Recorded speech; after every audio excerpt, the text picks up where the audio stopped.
கல் தோன்றி மண் தோன்றா காலத்தே முன் தோன்றிய மூத்த குடி தமிழ் குடி அப்படின்னு சொல்லுவாங்க. சுமார் 2 லட்சம் ஆண்டுகளுக்கு முன்பாகவே மக்கள் வாழ்ந்ததாக சொல்லப்படக்கூடிய ஒரு ஊர்ல தான் நான் இப்ப இருக்கேன். அது எந்த ஊர்னு கேட்குறீங்களா? புதுக்கோட்டை.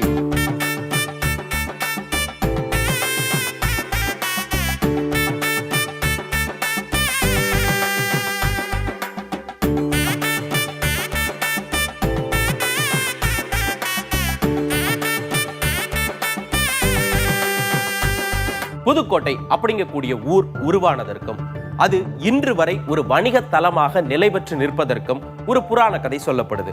அது என்ன தெரிஞ்சுக்கலாமா? மன்னன் முசுகுந்த சக்கரவர்த்தி தன் ஆட்சிக்குட்பட்ட பிரதேசங்களை எல்லாம் வலம் வருவது அந்த மன்னனின் வழக்கம். ஒரு நாள் மன்னன் தேரேறி செல்ல அவனது படை பரிவாரங்கள் தேருக்கு முன்னும் பின்னும் சென்றன. ஓரிடத்திற்கு வந்ததும், மன்னா, இதற்கு மேல் செல்ல வேண்டாம், இனி அடர்ந்த காட்டுப்பகுதி என்று மந்திரி தடுத்தார். இந்த இடங்களை இதற்கு முன்பு நான் பார்த்ததில்லையே, தொடர்ந்து செல்லலாமே என்று மன்னன் சொல்ல எல்லோரும் வேறு வழியில்லாமல் பின்தொடர்ந்தார்கள். பசுமையான காட்டுப்பகுதி, உயரமான மரங்கள், ரம்யமான ஆறு. மன்னனுக்கு இந்த காட்டுப்பகுதி மிகவும் பிடித்து போனது. இந்த இடத்தில் நாம் ஒரு சிறிய நகரத்தை கட்டினால் என்ன என்று யோசித்தார். என்ன செய்வதென்றாலும் ரிஷி பராசரரை கேட்டுத்தான் செய்வது மன்னனின் வழக்கம். அவரிடமும் கேட்டான். தன் ஞான பார்வையால் ஆராய்ந்து விட்டு அனுமதி கொடுத்தார். அந்த காட்டு பகுதியில் ஒரு அருமையான நகரம் உருவானது. மன்னன் அங்கே சாதாரண மக்களை குடிவைக்க எண்ணவில்லை. குபேர கடவுளை அணுகினார். நான் கட்டியுள்ள புதிய நகரத்தில் வசிப்பதற்கு தங்கள் அருள் பெற்ற மக்களை அனுப்பி வையுங்கள் என்று வேண்டுகோள் வைத்தார். குபேரனும் சம்மதித்தார். சகல செல்வங்களையும் சௌபாக்கியங்களையும் பெற்ற 1500 பேரை அந்த புதிய நகரத்துக்கு அனுப்பி வைத்தார். அதுதான் புதுக்கோட்டை. இந்த புதுக்கோட்டை வணிக நகரமாக செழித்து வளர்ந்ததற்கு சொல்லப்படும் புராண கதை. சுமார் 2 லட்சம் ஆண்டுகளுக்கு முற்பட்ட பழைய கற்காலத்தைச் சேர்ந்த கல்லினால் ஆன ஆயுதம் ஒன்று புதுக்கோட்டைக்கு அருகில் இருக்கும் திருமயம் வட்டம் குருவிக்கொண்டான்பட்டி என்ற இடத்தில் கண்டுபிடிக்கப்பட்டிருக்கு. ஆக ஆதி மனிதன் இங்கே வாழ்ந்ததற்கான ஆதாரமாக இது சொல்லப்படுது. அயனேஜ் என்று சொல்லப்படக்கூடிய இரும்பு காலத்தில் உபயோகப்படுத்தப்பட்ட செம்பு, இரும்பு ஆயுதங்கள், மண் பாண்டங்கள், அணிகலன்கள், நினைவு கல்லறைகள், மனித எலும்புகள் போன்றவையும் இங்கு கண்டெடுக்கப்பட்டிருக்கு. சங்க காலத்துல இறந்தோரை தாழியிலிட்டு புதைக்கக்கூடிய வழக்கம் நம்ம கிட்ட இருந்திருக்கு. இதை புறநானூறு, பதிற்று 10, நற்றிணையில வரக்கூடிய பாடல்கள் உறுதி செய்யுது. புதுக்கோட்டை பகுதியில நடந்த அகழ்வாராய்ச்சியில முதுமக்கள் தாழிகளும் கிடைச்சிருக்குது. இவை புதுக்கோட்டை அருங்காட்சியகத்துல காணப்படுது.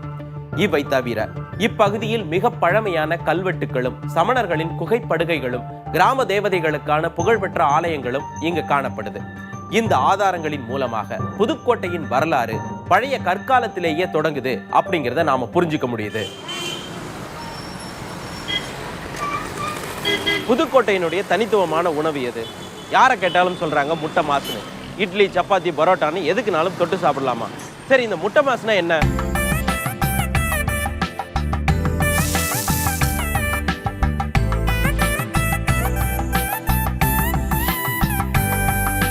புதுக்கோட்டைக்கு முட்டை மாசம் அறிமுகப்படுத்தின முத்துப்பிள்ளை கேண்டீன்ல இருக்கேன். கூட நிக்கிறது ராஜசேகர். வணக்கம். வணக்கம். இப்போ புதுக்கோட்டையில முட்டை மாசம் முதல்ல போட்டது உங்க கடையில தான்? ஆமா. இல்லையா? ஆமா. ஓகே, இந்த முட்டை மாசம் செய்யறதுக்கு தேவையான பொருள் என்ன? அவிச்ச முட்டை 2, மிளகு, சீரகம், வறுத்து நுணுக்கின பொடி, மஞ்சத்தூள், மிளகாய்த்தூள், உப்பு, கருவேப்பிலை, கொத்தமல்லி, வெங்காயம், தக்காளி, மட்டன் குழம்பு. இப்போ முட்டை மாசுல வெரைட்டி போடுவீங்களா? வெரைட்டி என்னெல்லாம் பண்ணுவீங்க?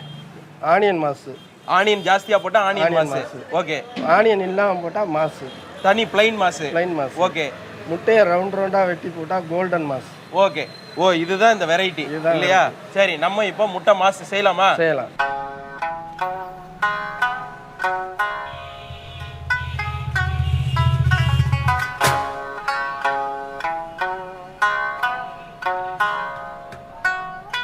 முட்டையை நறுக்கியாச்சு. இப்போ நம்ம கல்லுக்கு போயிடலாமா?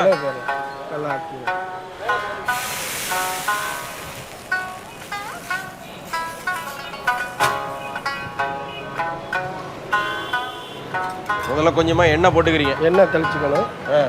வெங்காயத்தை போட்டுக்கணும்.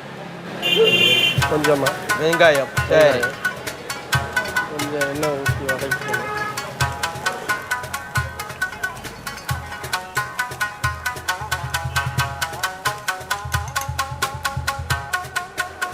இதுக்கு அடுத்து என்ன போடணும்? அதுக்கு மேலே கருவேப்பிலை கொத்தமல்லி ஓகே, கொஞ்சம் போட்டுக்கணும். கொஞ்சமாக கருவேப்பிலை கொத்தமல்லி. கருவேப்பிலை ஓகே. இது தக்காளி சிறிதளவு. அடுத்தால தக்காளி. தக்காளி ஓகே. அது தேவையான உப்பு, கொஞ்சமாக உப்பு, கொஞ்சம் மிளகாத்தூள், மிளகாய் தூள் கொஞ்சம், மிளகாய்த்தூள், ஆ மிளகு சீரக பொடி கொஞ்சம். ஓகே. மிளகு சீரக பொடி கொஞ்சம். ஓகே. மஞ்சத்தூள் கொஞ்சம், மஞ்சள் பொடி கொஞ்சம். கொஞ்சம். இதை கொஞ்சம் நல்லா வதக்கணும். நல்லா வதங்கணும் இது. வதங்கணும். ரைட்டு. எண்ணெய் ஊற்றி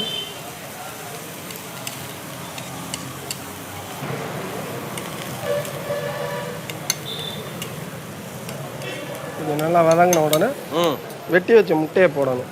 இப்போ நறுக்கி வச்சிருக்கக்கூடிய முட்டை. ஓகே. வெட்டி வச்ச முட்டையை சேர்த்துடுறோம். முட்டையை சேர்க்கணும்.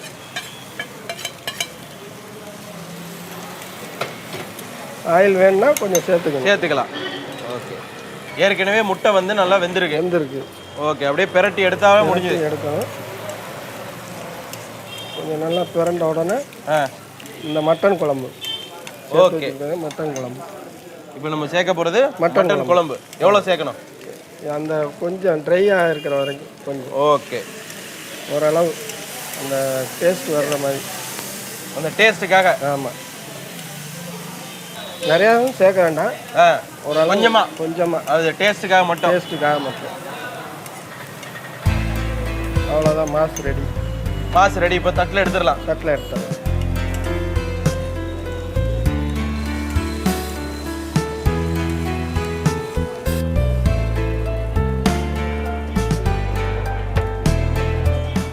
முத்துப்பிள்ளை கேண்டீன் 50 வருஷத்துக்கு முன்னாடி புதுக்கோட்டையில் தொடங்கப்பட்ட உணவகம். ஆரம்ப காலத்துல இந்த கேண்டீன்ல ஒரு மாஸ்டர் இருந்திருக்காரு. ஒரு நாள் ராத்திரி வேலையெல்லாம் முடிச்சுட்டு அந்த மாஸ்டர் சாப்பிட உட்கார்ந்தாரு. அப்ப பரோட்டா மட்டும்தான் இருந்துச்சு. சைட் டிஷ் எல்லாமே காலி. கொஞ்சோண்டு மட்டன் கிரேவியும் இருந்தது. ஆனா அது சாப்பிட்றதுக்கு போதுமான அளவுக்கு இல்ல. மாஸ்டர் திரும்பி பார்த்தாரு. அவிச்ச முட்டை கண்ணில் பட்டுச்சு. மாஸ்டருக்கு புது ஐடியா வந்தது. அவிச்ச முட்டையை உதுத்து போட்டாரு. அதுல மசாலாக்கள்லாம் சேர்த்து கலக்கி வதக்கி கூடவே மீதம் இருந்த மட்டன் கிரேவியும் ஊற்றி புதுவிதமான டிஷ்ஷை உருவாக்குனாரு. அதை பரோட்டாவுக்கு வச்சு சாப்பிட்டும் பார்த்தாரு. ஆஹா, அந்த புதுவித பதார்த்தம் அருமையாக இருந்தது.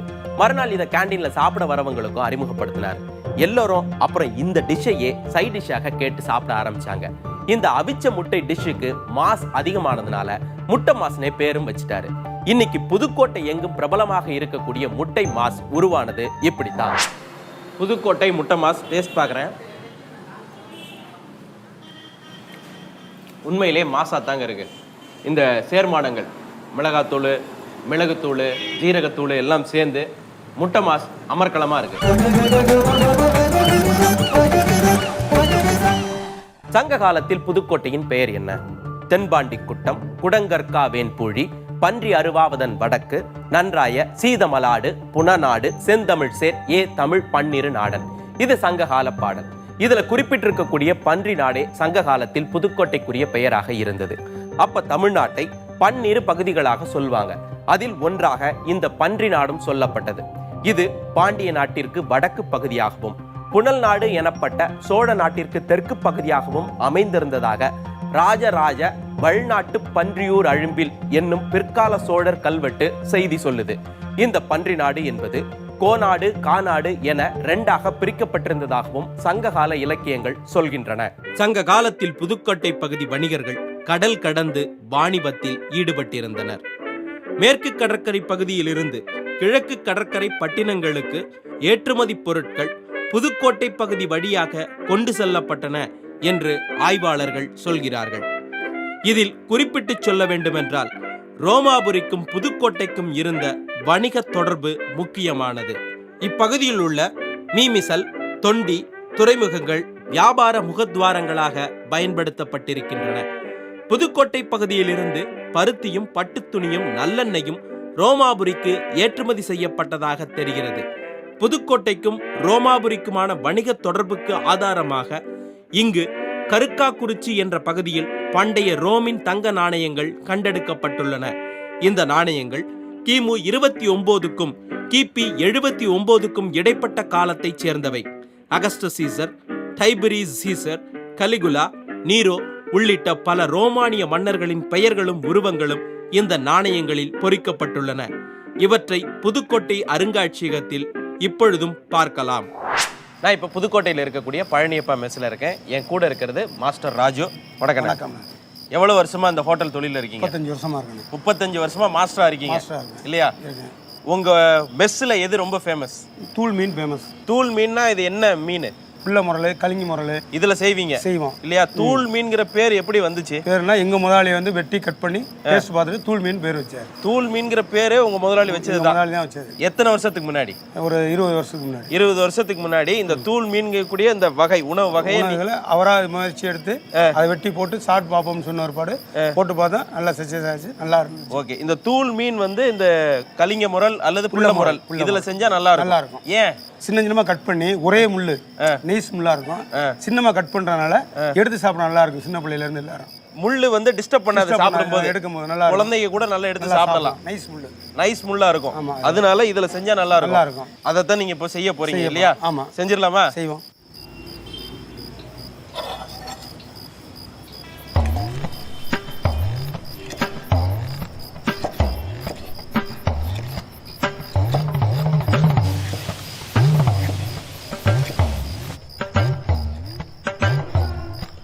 இப்போ நம்ம தூள் மீன் செய்யறதுக்காக மீனை கட் பண்ணி வச்சாச்சு. இதில் அடுத்தது மசாலா கலக்க போகிறோம். ஒவ்வொன்றா கலக்கலாமா? கலக்கலாம். ஓகே. முதல்ல என்ன போடணும்? பூண்டு. நல்ல பூண்டை வந்து அரைச்சி வச்சிருக்கோம் இல்லையா? ஆமாம். ஒரு ஸ்பூன் அளவுக்கு போட்டுக்கலாம். ஸ்பூன் அளவு. சரி. அடுத்தது என்னென்ன? சீரகத்தூள் ஒரு ஸ்பூன் அளவுக்கு. ஓகே. சோம்புத்தூள்.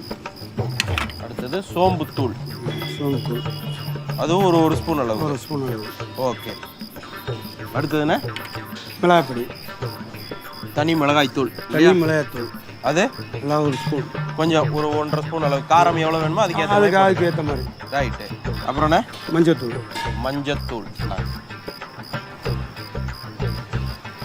அது கொஞ்சமா. அப்புறம் உப்பு, கார்ன்ஃப்ளவர் மாவு. ஓகே. உப்பு தேவையான அளவு சேர்த்துக்கலாம் இல்லையா? தேவையான அளவு. ஓகே.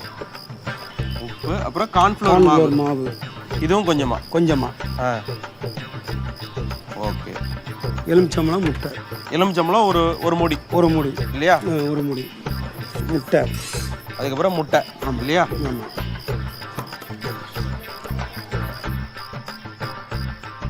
முட்டையில் வந்து வெள்ளைக்கரு மட்டும் தான் போடுறீங்க? வெள்ளைக்கரு மட்டும்தான். சரி.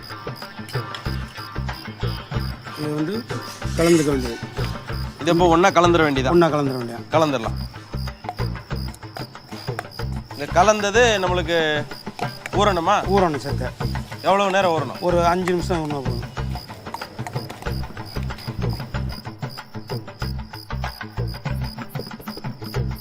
இப்போ நம்ம அடுப்பை பற்ற வச்சு எண்ணெய் ஊற்றி கடாயில் ஊற்றி பொரிக்க போகிறோம். ஓகே. இப்போ அடுப்பை பற்ற வச்சிடலாமா? முதல்ல பற்ற வைங்க.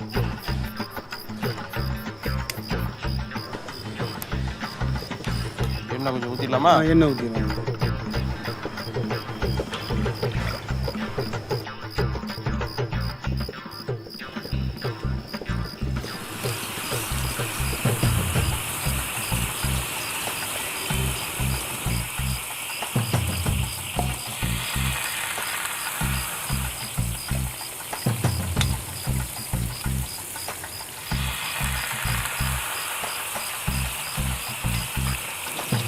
மீன் வந்துருச்சு. மீன் நல்லா வந்துருச்சுல்ல? ரைட். புதுக்கோட்டை பழனியப்பா மெஸ் தூள் மீன் டேஸ்ட் பார்க்குறேன். தூள் மீன் சும்மா தூள். சோழர்கள், பாண்டியர்கள், பல்லவர்கள், களப்பிரர்கள் என பல்வேறு ஆட்சியாளர்கள் இந்த புதுக்கோட்டையை ஆட்சி செஞ்சிருக்காங்க. தமிழகத்தின் இருண்ட காலம் அப்படின்னு களப்பிரர்களின் ஆட்சி காலத்தை சொல்லுவாங்க. அவங்க காலத்திலையும் இந்த புதுக்கோட்டை இருந்திருக்கு. இதற்கு ஆதாரமாக இங்க பொன் அமராவதிக்கு அருகிலுள்ள பூலாங்குறிச்சியில் கிபி 442 சேர்ந்த கல்வெட்டு குறிப்புகள் கிடைச்சிருக்குது. கிபி 8ஆம் நூற்றாண்டில் ஆரம்பத்திலிருந்தே புதுக்கோட்டை பகுதி பாண்டிய மன்னர்களின் ஆட்சியின் கீழ் இருந்தது. புதுக்கோட்டை ராஜ்யத்துக்குட்பட்ட திருமயம் என்ற ஊர் பாண்டியர்கள் ஆட்சி காலத்தில் ஒல்லையூர் அப்படின்னு அழைக்கப்பட்டது. சங்ககால புலவர்கள் பல பேர் இங்க இருந்திருக்காங்க. இங்கு ஓடும் வெள்ளாறு சோழ நாட்டின் தென் எல்லையாகவும் பாண்டிய நாட்டின் வட எல்லையாகவும் விளங்கி இருக்கு. இந்த புதுக்கோட்டை பகுதியை கைப்பற்ற பாண்டியர்களுக்கும் பல்லவர்களுக்கும் இடையே பல்வேறு போர்கள் நடந்திருக்கின்றன. இதில் புதுக்கோட்டை பகுதியில் பல்லவர்களின் ஆட்சி நிலைக்க உறுதுணையாக நின்றவர்கள் முத்தரையர்கள். பெருநிலக்கிழார்களாக வாழ்ந்து வந்த முத்தரையர்கள் அரசியல் மாற்றங்கள் காரணமாக தஞ்சாவூர், திருச்சி, புதுக்கோட்டை பகுதிகளில் பல்லவ மன்னர்களின் மேலாண்மைக்குட்பட்ட குறுநில மன்னர்களாக மாறினார்கள்.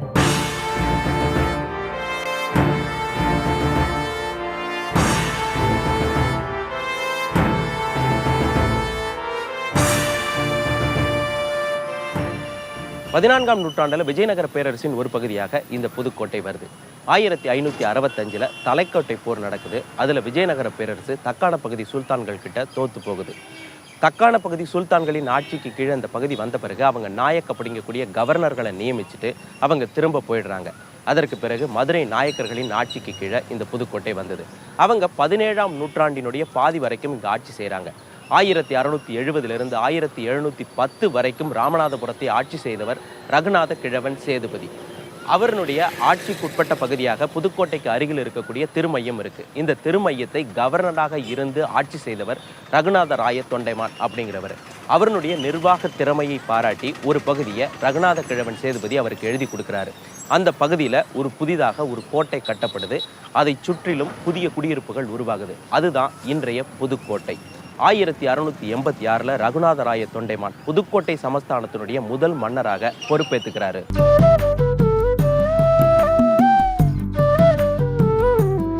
நான் இப்போ புதுக்கோட்டையில் இருக்கக்கூடிய அன்பு கேண்டீனில் இருக்க என் கூட இருக்கிறது முகமது ரஃபீக் அவர்கள். வணக்கண்ணே. வணக்கம். இப்போ நம்ம செய்ய போகிறது என்ன? ஆட்டுக்கால் பாயா. ஆட்டுக்கால் பாயாங்கிறது புதுக்கோட்டையில் ரொம்ப ஃபேமஸ். அதுவும் உங்கள் கடையில் ரொம்ப ஃபேமஸ் இல்லையா? சரி, இந்த ஆட்டுக்கால் பாயா செய்யறதுக்கு தேவையானது என்னெல்லாம்? ஆட்டுக்கால், வெங்காயம், பச்சை மிளகா, கருவேப்பிலை, தேங்காய், மிளகு, ஜீரம், சோம்பு, கசகசா, முந்திரி பருப்பு, பட்டை, ஏலக்காய், கிராம்பு நுணுக்கியது, இஞ்சி பூண்டு விழுது, பாசிப்பருப்பு, பொட்டுக்கடலை, வறுகடலை, தேவையான எண்ணெய், நெய். முதல்ல என்ன பண்ணுவீங்க? ஆட்டுக்காலை நல்லா தேய்ச்சி கழுவி விட்டு வெட்டி விட்டு குக்கரில் போட்டு அதில் வெங்காயம், பச்சை மிளகா, இஞ்சி பூண்டு விழுது, இதை தண்ணி ஊற்றி குக்கரில் ஒரு 7 விசில் வச்சிடணும். உப்பு போடுவீங்களா? அதில் உப்பு போட மாட்டோம். உப்பு போட மாட்டீங்க. ஓகே. அதுக்கு பிறகு நம்ம என்ன செய்யணும்? தேங்காய், முந்திரி பருப்பு, பொட்டுக்கடலை, கசகசா 4ஐயும் போட்டு மிக்சியில் போட்டு அடிச்சுக்க வேண்டியது. அடிச்சிடணும். அது தனியாக எடுத்து வச்சிடணும். தனியாக எடுத்து வச்சிடணும். அதுக்கப்புறம் இது அந்த பேஸ்ட் மாதிரி அரைச்சி வரும்ல, அது சட்டியில் போட்டு இப்போ தண்ணி ஊற்றி கலக்கி அடுப்பில் வச்சிடணும். ஓகே. அது முறக்கட்டி வரும்போது நம்ம கொதிக்க விடக்கூடாது. அப்படியே அந்த குக்கரில் உள்ள அந்த வேக வச்சோம்ல அதை தூக்கி கொட்டிடணும். ஓகே. கொட்டி விட்டு அப்படியே கலரி இறக்கி வச்சிடணும், கொதிக்க விடாமல். அப்புறம் ஒரு சின்ன சட்டி வச்சு நெய்யை ஊற்றி ஆயில் ஊற்றி இந்த மிளகு, ஜீரகம், சோம்பு, பட்டை, ஏலக்காய், கிராம்பு நுணுக்கியது எல்லாத்தையும் போட்டு அப்படியே தாளிக்கணும். கருவேப்பிலையை அதுக்கு பிறகு போடணும். போட்டு அப்படியே தாளித்து அது மேலே ஊற்றி விட்டுறணும். பாயா ரெடி. அவ்வளவுதான். ஆட்டுக்கால் பாயா நம்மளுக்கு ரெடி ஆயிரும். இப்போ அதை தான் செய்ய போகிறோம் இல்லையா? முதல்ல ஆட்டுக்காலை வேக வைக்கணும். வேக வச்சிடலாமா? வேக வச்சிடும். முதல்ல குக்கரில் ஆட்டுக்கால் போடுறோம். ஆட்டுக்கால் போடுறோம். இது 1 கிலோ கணக்கில் வச்சுருப்பீங்க இல்லையா? ஆமாம். நீங்கள் மொத்தமாக செய்கிறது கடைக்காக செய்யக்கூடியது. ஆமாம்.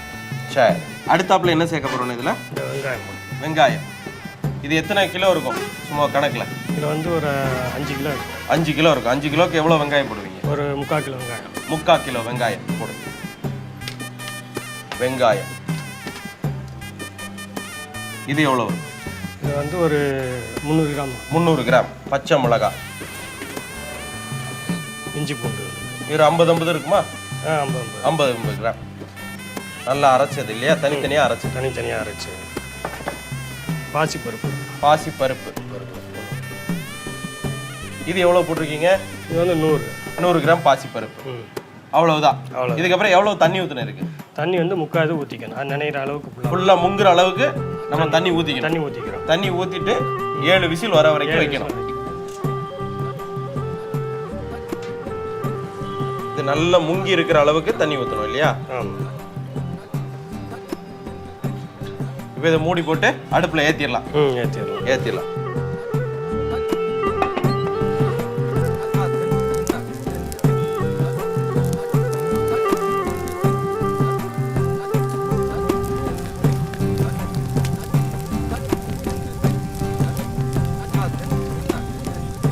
இப்போ நம்ம மசாலாவில் உப்பு சேர்க்க போகிறோம் இல்லையா? ஆமாம். அரைச்சி வச்சிருக்கக்கூடிய மசாலாவில்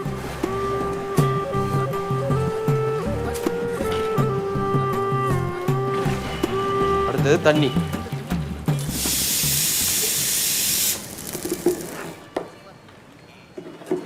நல்ல உப்பை கரைச்சிட்டு அடுப்பில் ஏற்றிட வேண்டியதால. ஆமாம்.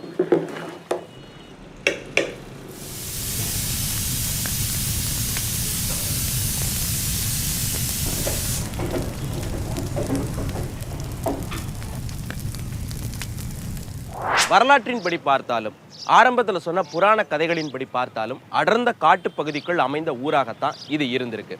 இந்த ஊரை நோக்கி வடக்கு தெற்கு மேற்கு திசைகளிலிருந்து சாலைகள் வந்திருக்கு. இந்த ஒவ்வொரு சாலைகளிலும் வாடி என்று அழைக்கப்பட்ட செக் போஸ்ட் அமைக்கப்பட்டிருக்கு. அதை மச்சுவாடி, குமட்டான்வாடி, புளியவாடி என்ற பெயர்களில் அழைச்சிருக்காங்க. இன்னைக்கும் இந்த பெயர்கள் புழக்கத்தில் தான் இருக்கு. இந்த புதுக்கோட்டை தொண்டைமான்களின் ஆட்சியில் பல நூற்றாண்டு காலம் இருந்தது.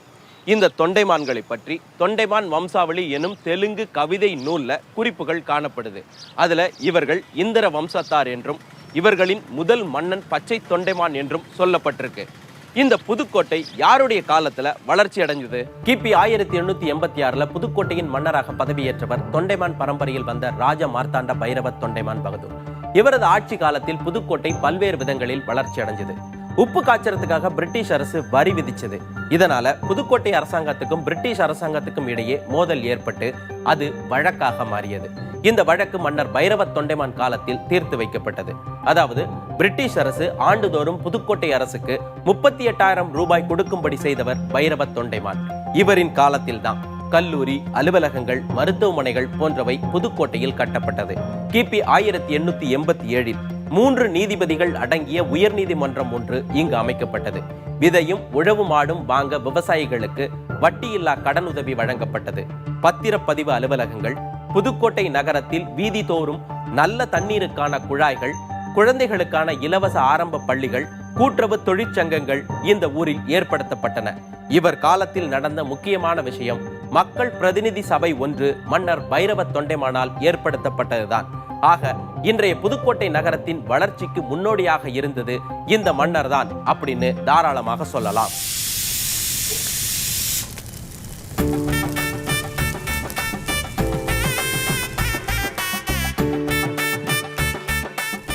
நமக்கு மசாலா நல்லா பொங்கி வந்துருச்சு. இப்போ நம்ம இறக்கலாமா? இறக்குங்க.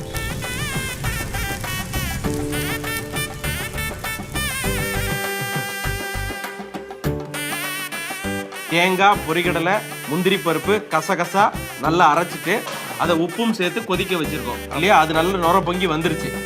அதை இறக்கி வச்சாச்சு. இந்த பக்கத்தில் ஆட்டுக்கால், வெங்காயம், பச்சை மிளகாய், இஞ்சி பூண்டு பேஸ்ட் அதையும் வேக வச்சு எடுத்தாச்சு. இப்போ இது ப்ரெஷர் அடங்கின பிறகு இதை எடுத்து இதில் ஊற்றணும் இல்லையா? இதுக்கு நடுவில் தாளிப்பு போட்டுடலாமா? தாளிப்பு போட்டுடலாம்.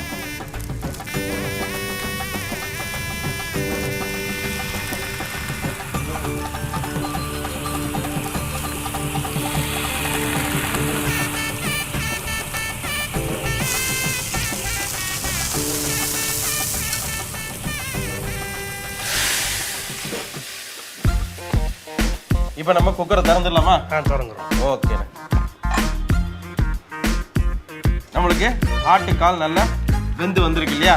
இதை எடுத்து நம்ம அந்த மசாலாவோட சேர்த்துடலாமா? சேர்த்துடலாம்.